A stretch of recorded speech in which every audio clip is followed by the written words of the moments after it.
Ayan. Ito, lilinisin ko ito. Tatanggalan ko ng ng takip. Ito tatanggalin.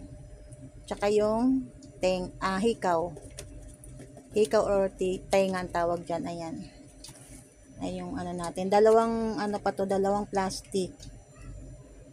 Ayan, dalawang plastic pa yan. Ay, black. Kumakain si black. Si brown. Ayan, tapos meron pa dito.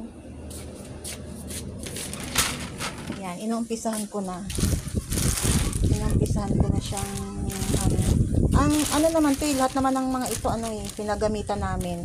Kaya nandito lang to sa loob. Pinagamitan lang namin mga ito. Ayan. Dito ko ilalagay yung basura, tapos dito yung mga takip. Kasi pwede pang, pipiliin ko lang yung mga puti na takip. Ayan, kasi meron na nga ako naipon doon na isang plastic na malaki, yung 10 liters na ganito, puro takip na kulay puti. Meron na ako naipon doon. Ayan, dito ko muna ilalagay. Ayan, isa na natin. Mas mahal kasi pagka malinis na ganito, mas mahal kapag ganito. Kapag ganito na siya, mahal. Ayan, matagal na rin tong nakaipon. Ayan, matagal na.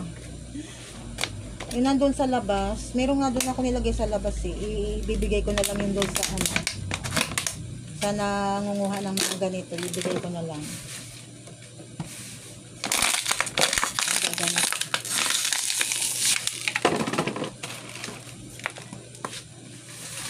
Siyempre, hindi naman yung ipupulutin ko sa labas. Pupulutin ko sa labas tsaka iuwin. Lang, yung mga lang dito lang sa loob.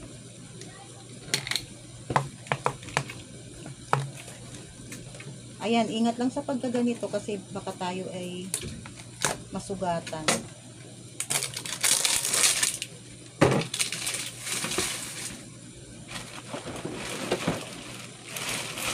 Ayan, pagka mayroong ganito, tingnan nyo yung ginamit pa nung New Year. New Year yata kami nag-cook zero. Ayan. Pag may ganito, dapat hugasan. Yung konting ganito. Kasi dapat talaga malinis.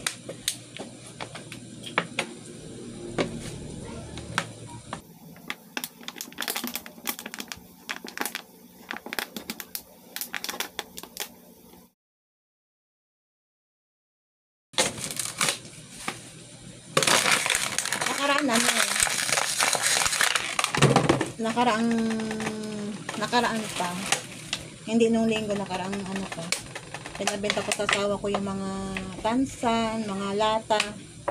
Pinabenta ko na kasi, ang dami na nakatambak gas kasi sa labas Pinabenta ko, pero parang hindi na ako mag-iipon ng mga lata. Mga tansan, pwede kong ipunin yun, mga tansan. Kasi isushoot ko na lang sa malaking bote. Ayan, tansan pwede. Pero yung mga lata, pero ang dami kong lata dito. Siyempre, pag nag-uulam kami ng sardinas, yung mga luncheon meat, kaya ang dami din. So, parang din ang mag-iipon ng gano'n. Tagal, pero naka 100 din ang asawa ko. 10 kilo. 10 kilo, sabi niya 10 pesos ang kilo. Sayang din, di ba? 100.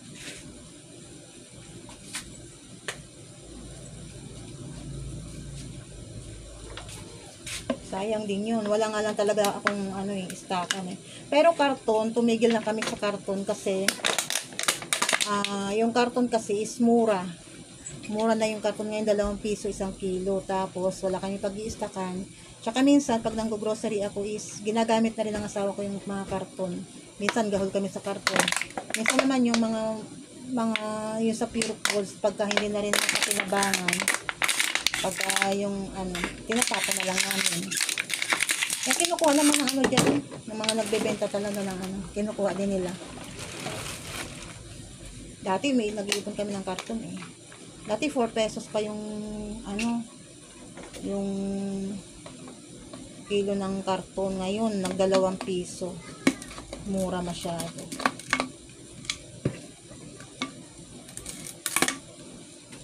Madali lang sana sa karton eh. Madali lang yung pera.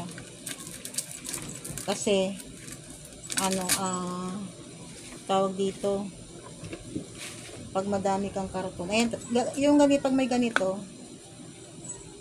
tatanggalin natin yan. O, diba?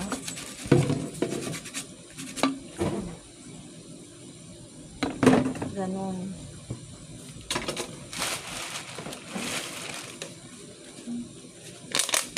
Pinag-inuman namin. Nangihinayang kasi ito eh. Sabi ng asawa ko, huwag na daw ako mag-ipon. Nakaraan pa niya ako sinasabi na, huwag na ako mag-ipon ng mga lata kasi nga, na ano sa labas. Wala kasing space na paglalagyan eh. Ayan, sayang kasi. Sayang. Tulad yan. Meron na naman kami lata dyan. Pero parang hindi na ako mag-ipon. Ganito na lang kasi malinis naman tong ganito. Tsaka lilinisin ko para mas mahal. 9 AM na. Ngayon ay linggo, June 30. Tulog pa sila. Tulog pa sila. Hayaan mo silang matulog. Kakape ako. Namaya ako na ulit. Maingay kasi.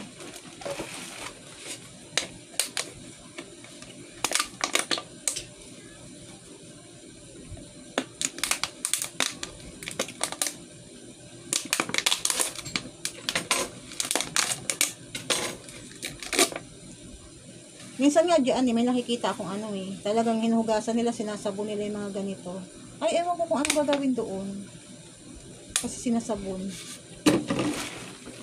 Ito hindi na kailangan sabunin. Ganito lang.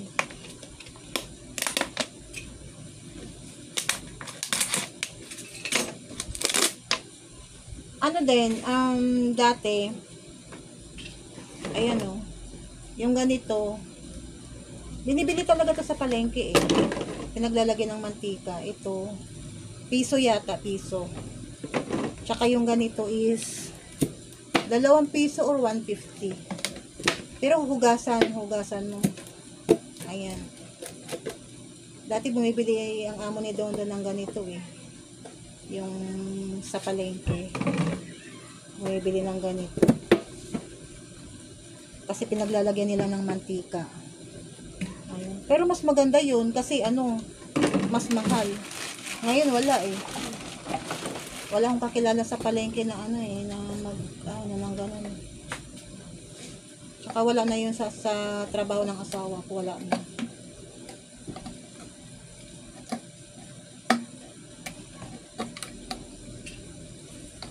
Ayan, diba? Ingat lang talaga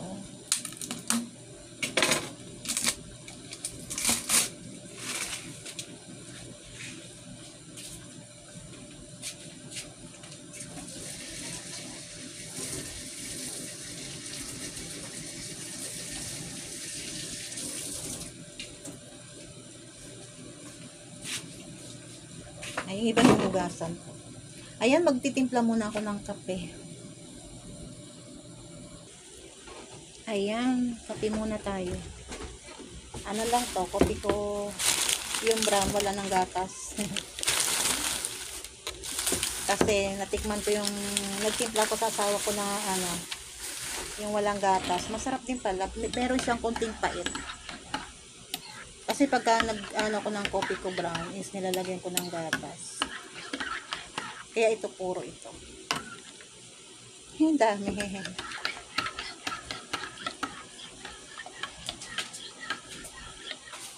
Tatakbuhan na naman yung mga pusa. Kung hindi gabi, araw na araw, nagtatakbuhan sila.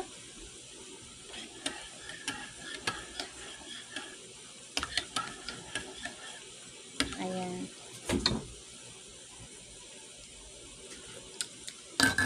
Wala tayong tinapay. Hindi bumili asawa ko ng tinapay kasi sarado pa yung mga bilihan pagka umuwi siya. Ay, naku po. Ay, tigilan nyo nga maglaro-laro. Nuggets. Ay, talaga tumigil ha. Ay, nako. Oh, ayan. Talaga naman to mga ito.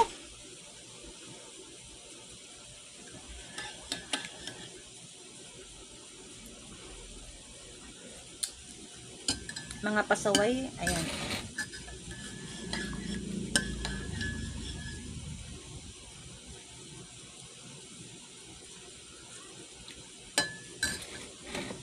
Madali akong makaipon ngayon ng ano eh, yung sa mga palaman. Ayan. Sa cheese whiz. Noong nakaraan, ilan yung ano, nung nagbinta ang asawa ko ng mga lata, sinama na niya yung takip ng cheese whiz. Ayan, kasi kasama sa ano yun. Tapos, binilang namin yung cheese whiz na yung maliit. 12 peraso, tapos isang malaki, edi 13. Sabi niya, ay, ako nagtatakbuhan talaga. Tumigil na, Tisoy! Ano, pwedeng gawing baso. Kasi wala na kayong mga baso. Ayan, inaano na kasi, babasag ng mga pusa, mga baso namin. Wala na kayong baso. Kahit isa, ayan, yan pwedeng gawing baso. Uhugasan na lang. Parang naano naman ako kasi maliit din siya. Tinapon ko na nakaraan. Sabi ko, sige nga, sabi ko, ugasan ko nga. Sabi ko, ugasan ko na lang. Sabi ko, gawin nating baso. Parang naano naman ako ito, oh. Oh, ayan, oh. Ito. Parang naano naman ako kasi niliit naman ito. Ayan, gagawin baso. Ayan. Ay, mayroon na naman ng lata na isa. Ayan, kasi mahilig kami mag-ulam ng sardinas. Ayan, pero hindi na ako mag-iipon ng lata. Ayan.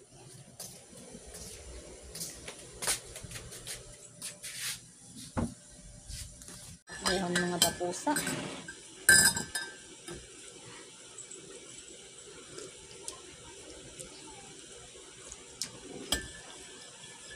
Hindi ko na makita yung kamay. Ayan, kukuha lang ko biskuit. Baka matumba yung cellphone ko. Kukuha lang ko biskuit. 9 pasado na.